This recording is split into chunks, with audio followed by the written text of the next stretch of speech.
What's up everyone? I'm Ashley James Nembeloso from grade 11 STEM Y1-17, and for our lesson for today is logarithm.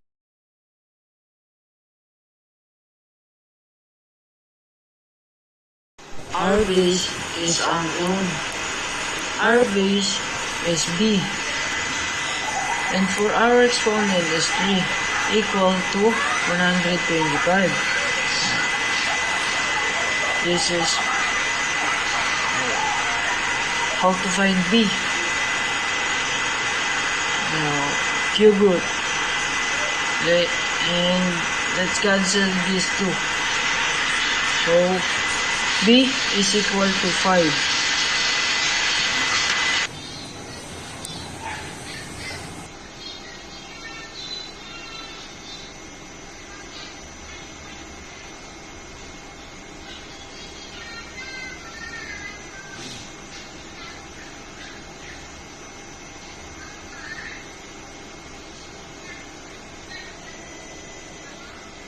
Here, the logarithm of the 16 to the base of 2 is equal to x. Here, base 2 will be raised by x equal to 16. We have 2 raised to x is equal to 16. We have here 2 raised to x is equal to, we know that 2 raised to 4 is equal to 16. Therefore, we can replace 16 by 2 raised to 4. X is equal to 4.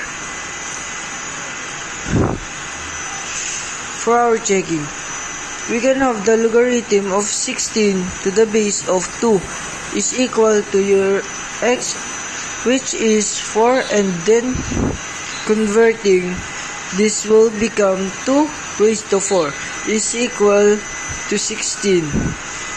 As you can see, when you simplify 2 raised to 4, that is also equal to 16. So, parehas or tama lang sagot natin.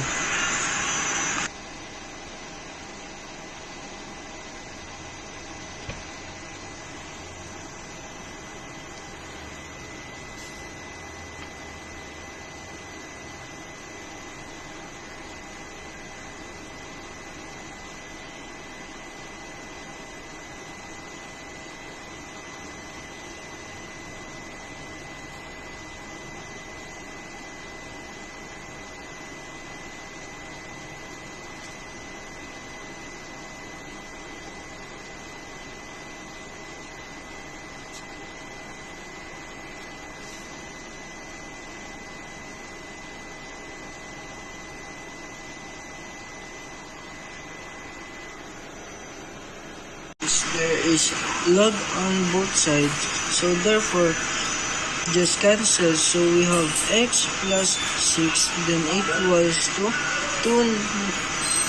2x minus 4. Then to solve for x, so transpose.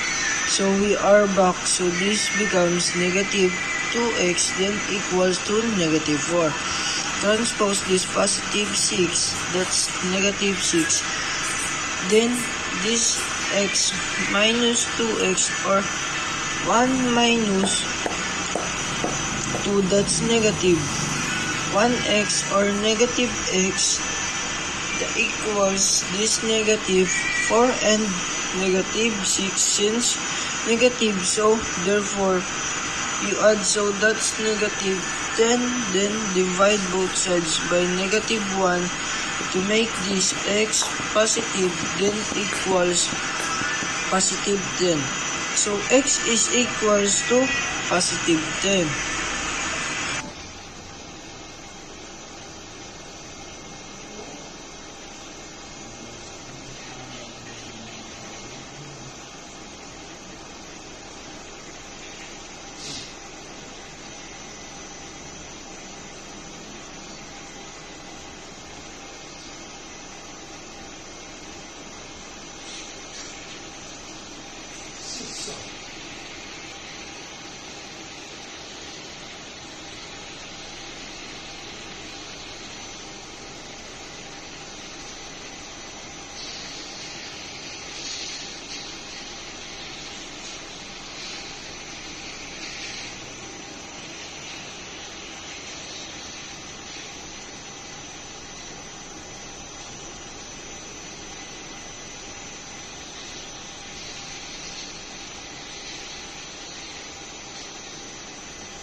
So, that's for our today's video guys, kahit hindi masyado naintindihan. And please like and subscribe, and don't forget to hit the notifications bell. And thank you for watching. Bye-bye.